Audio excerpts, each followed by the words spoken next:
नमस्कार, मी शुभम मानकर आणि तुम्ही पाहता विथ मेडिकोस. तुम्हा सर्वांचे आमच्या विथ मेडिकोसच्या युट्यूब चॅनलवर खूप खूप स्वागत. बघा, याआधी सुद्धा भरपूर जी आर आले, परंतु हा मेडिकल फील्डचा जो कालचा जी आर आलाय तो थोडा वेगळा आहे. आता बघा, जर तुम्ही मेडिकल स्टुडंट असा, पॅरामेडिकल स्टुडंट असा किंवा मेडिकल फील्डच्या रिलेटेड तुम्ही कुठलेही एक स्टुडंट असाल, तर तुमच्यासाठी हा एक जी आर, एक आनंदाची बातमी आणि एक सुवर्ण संधी घेऊन आलेला आहे.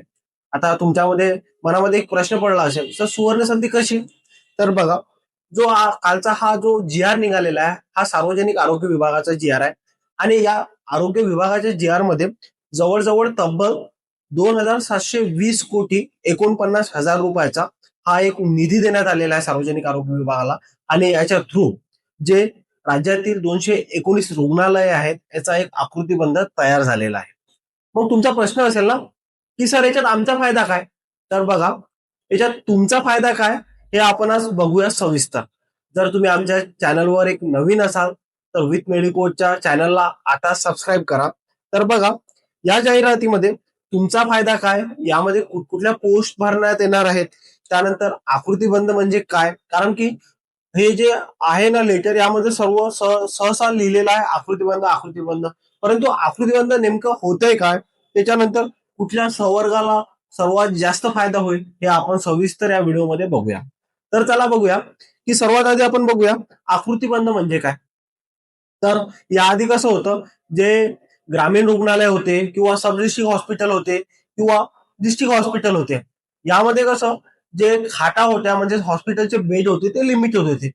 परंतु वाढती लोकसंख्या पाहता शासनाने एक निर्णय घेतला, की नाही, हे जे हॉस्पिटल आहेत ना, त्या हॉस्पिटलचे आपण अपग्रेडेशन करू. आता अपग्रेडेशन करून काय केलंय त्यांनी, काही जे छोटे हॉस्पिटल आहेत त्यांना 100 बेड आहेत, थोडे मोठे हॉस्पिटल आहेत त्यांना 200 बेड आहेत किंवा 500 बेड हॉस्पिटल हे बनवलेले आहेत. कोणते हॉस्पिटल? ग्रामीण रुग्णालय किंवा जे सब डिस्ट्रिक्ट हॉस्पिटल आहेत किंवा डिस्ट्रिक्ट हॉस्पिटल आहे, याचे रूपांतर केले. आणि आता एवढा मोठं हॉस्पिटल तयार केलं आहे ना, तर याच्यासाठी आपल्याला डॉक्टर लागतात, नर्सेस लागतात किंवा एक तांत्रिक जे हे आहेत स्टाफ आहेत ते लागतात, जसे एक्सरे टेक्निशियन झाले, लॅब टेक्निशियन झाले, किंवा अदर डिपार्टमेंट झाले. या डिपार्टमेंटचे आपल्याला लोक लागतात, कारण हॉस्पिटल सुरळीत चालवायचं आहे. अशा वेळेस काय लागतं, एक हे जे स्टाफ नेमले ना, यांचं एक यादी लागते. त्याला काय म्हणतो आपण? ऑफिशियल मसुदा, म्हणजेच एक आकृती तयार करतो, त्यालाच आपण आकृतीबंध असे म्हणतो. तर बघा, हा झाला आकृतीबंध. त्यानंतर काय, की कुठकुठले पोस्ट या जी आर मध्ये सांगितले आहे. तर बघा, यामध्ये आता एवढं मोठं हॉस्पिटल बनत आहे, तर यामध्ये मेट्रनची पोस्ट आहे, सहाय्यक मेट्रनची पोस्ट आहे. सहाय्यक मेट्रन किंवा मेट्रनला जवळजवळ S40 ते S20चा ग्रेड इथे दिला जातो.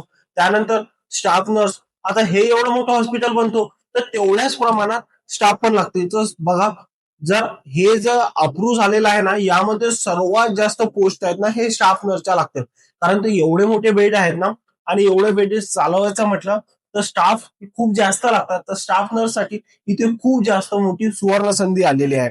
त्याचबरोबर अदर सुद्धा पोस्ट आहेत, जसं आपण पाहिलं, फार्मासिस्ट आहेत, लॅब टेक्निशियन आहेत, एक्सरे टेक्निशियन आहेत. हा झाला एक मेडिकलचा पार्ट. या व्यतिरिक्त गेलो तर विशेष रुग्णालय, जसे प्रादेशिक मनोरुग्णालय किंवा कुष्ठरोग प्रशिक्षण केंद्र आहे, त्यांच्यासाठी विशेष स्टाफ इथे भरण्यात येणार आहे. हे झाले सर्व पदे. या व्यतिरिक्त सुद्धा पदे आहेत, न्यूट्रिशनल आहेत वगैरे वगैरे, यामध्ये भरपूर पदे आहेत. आता सर्वात मोठा प्रश्न राहील, सर तुम्ही सांगितलं की बाबा एवढं मान्यता भेटली, ठीक आहे, हे हे पोस्ट भरण्यात येतील, ठीक आहे, परंतु ह्या जागा कधी निघतील हा मोठा प्रश्न पडतोय ना.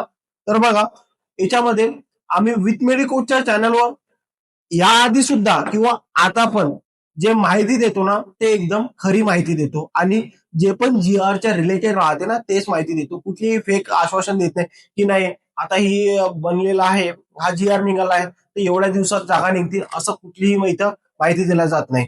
तर बघा, आता काय होतं ना, की या जी आर मध्ये स्पष्ट अट दिलेली आहे, जोपर्यंत इमारतीचे काम बनून जोपर्यंत इमारतीवर पूर्णपणे ताबा मिळत नाही, तोपर्यंत ही पदे भरण्यात येणार नाही. म्हणजेच काय, जे पण ऑक्युपेशनल सर्टिफिकेट आहेत ना, जोपर्यंत आपल्याला हॉस्पिटलला मिळणार नाहीत, तोपर्यंत हे पदे भरणार नाहीत. परंतु हे पदे भरणार आहेत, लवकर भरणार आहेत. जशी ज्यांचं हॉस्पिटल डेव्हलप होणार, हॉस्पिटलवर ताबा मिळेल, तसं हे पदे भरणार आहेत. परंतु हे पदे भरत असताना यांनी पुन्हा अट लिहिलेली आहे. काही पदे हे कंत्राटी पद्धतीने, काही पदे परमनंट किंवा जे क्लास 4 आहेत किंवा सहाय्यक क्लास 4 आहेत त्यांचे जे पद आहेत ते काय करणार आहेत, आउटसोर्सने भरण्यात येणार आहेत. तर बघा, हा पूर्ण एक जी आर झाला. जी आरचा आम्ही तुम्हाला एक सविस्तर एक छोट्या प्रमाणात माहिती सांगून दिलेली आहे. या व्यतिरिक्त आता प्रश्न पडतो ना, की ह्या एवढ्या जागा निघतायत तर अभ्यास करणं गरजेचं आहे. बघा, जर तुम्ही इथं आतापासून जर का तयारीला लागल्या तर काय एक दीड वर्षामध्ये ह्या जागा आहेत ना, ह्या जागा येऊन जातील. परंतु जर का त्यावेळेस तुम्ही म्हणाल की नाही मला अभ्यास करायचा आहे, असं करायचं आहे, तसं करायचं, हे पॉसिबल नाही. जर तुम्ही नर्सिंगचे स्टुडंट असाल तर एक बेस्ट ऑप्शन आहे पी आर यादव आहे, टार्गेट आहे, हे बेस्ट बुक आहेत. एक कोचिंग जॉईन करा, हा अभ्यास कंटिन्यू ठेवा आणि अशाच नवीन नवीन अपडेट्ससाठी आमच्या विथ मेडिकोजला फॉलो करा. जर तुम्हाला हा जी आर पूर्णपणे जवळजवळ 58 पेजचा हा जी आर आहे, मी तुम्हाला सविस्तर सांगितलं. जर तुम्हाला हा पूर्ण वाचायचा असेल, पूर्ण डोळ्या खालून घालायचा असेल, पूर्ण बघायचा असेल तर आमच्या कमेंट बॉक्समध्ये कमेंट करा. आम्ही तुम्हाला याची लिंक प्रोव्हाइड करेल. हा तुम्ही जी आर स्वतः बघू शकता. धन्यवाद.